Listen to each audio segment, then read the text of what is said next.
Assalamualaikum warahmatullahi wabarakatuh. Perkenalkan kami dari kelompok 11 yang akan membahas materi konsep ukuran kinerja. Perkenalkan, nama saya Fapurnama Sari dan di samping saya ada Rizky Kumombong dan Muhammad Iksan.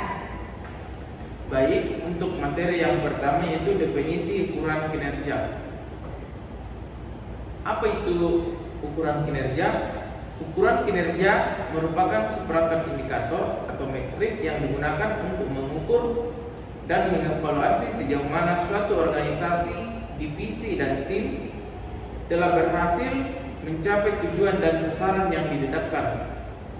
Ukuran kinerja dapat mencakup berbagai aspek termasuk yang pertama aspek keuangan, operasional, pelanggan, sumber daya manusia, dan aspek lainnya yang relevan dengan tujuan dan strategi organisasi.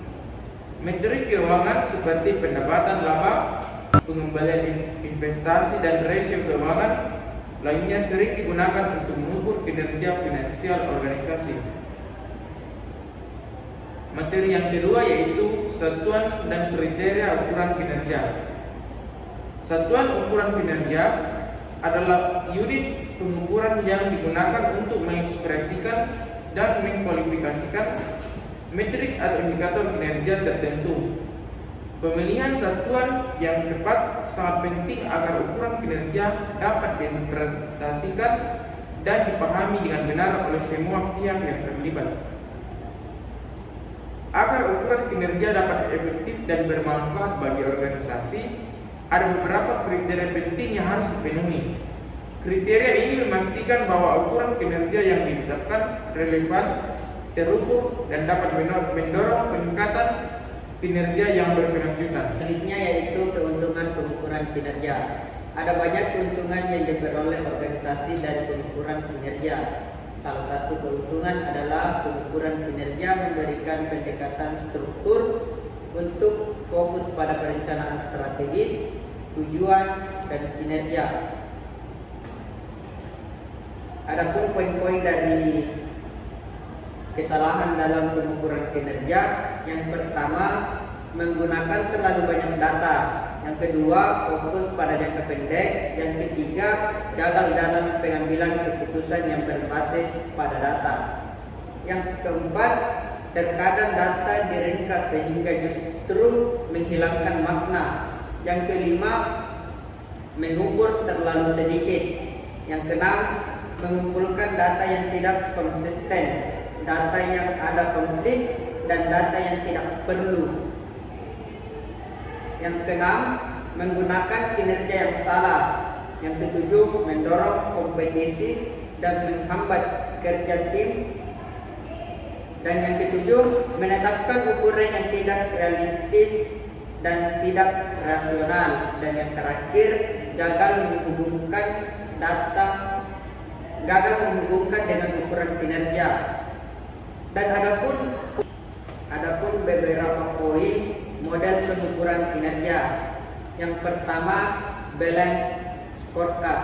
Yang kedua, key performance indicator. Yang ketiga, performance prime. Yang keempat, specific measure, achievable, relevant, time bound. Dan yang terakhir, performance payment.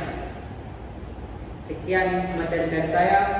Baik, di sini saya akan memberikan pertanyaan kepada pemateri pertama.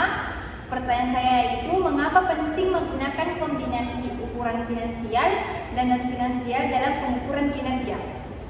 Baik, penggunaan kombinasi ukuran finansial dan non-finansial dalam pengukuran kinerja sangat penting karena yang pertama, keseimbangan perspektif jangka pendek dan jangka panjang.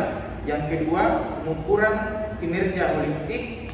Yang ketiga, mengidentifikasi peluang dan ancaman di masa depan. Dan yang keempat, menghindari distorsi dalam pengukuran kinerja.